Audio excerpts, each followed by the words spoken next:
Forensic എന്ന സിനിമയ്ക്ക് ശേഷം ടൊവിനോ തോമസിനെ നായകനാക്കി സംവിധായകരായ അഖിൽ പോൾ അനസ് ഖാൻ കൂട്ടുകെട്ടിൽ ഒരുക്കിയ ചിത്രമാണ് ഐഡന്റിറ്റി.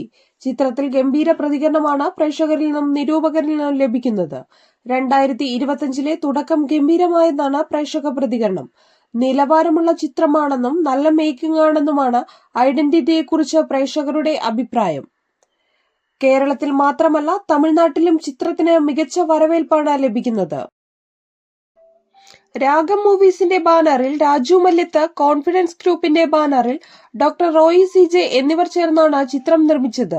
സംവിധായകരായ അഖിൽ പോൾ അനസ് ഖാൻ എന്നിവർ ചേർന്നാണ് ഐഡന്റിറ്റിയുടെ തിരക്കഥയും രചിച്ചിരിക്കുന്നത്.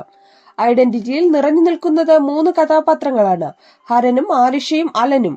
ഹരനായി നിറഞ്ഞാടിയിരിക്കുകയാണ് ടൊവിനോ തോമസ്. തന്റെ ചെറുചലനം പോലും കഥാപാത്രത്തിന്റെ സ്വഭാവത്തിൽ നിന്ന് വിട്ടുനിൽക്കാത്ത വിധം ജാഗ്രത കാട്ടിയിട്ടുണ്ട് പ്രകടനത്തിൽ ടൊവിനോ തോമസ്.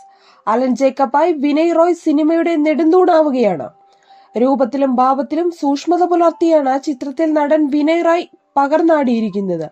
ആലിഷയായി തൃഷ തന്റെ കഥാപാത്രത്തിന് സിനിമയിൽ ലഭ്യമായ സ്ഥാനം ഉറപ്പിക്കുകയും ചെയ്യുന്നുണ്ട്.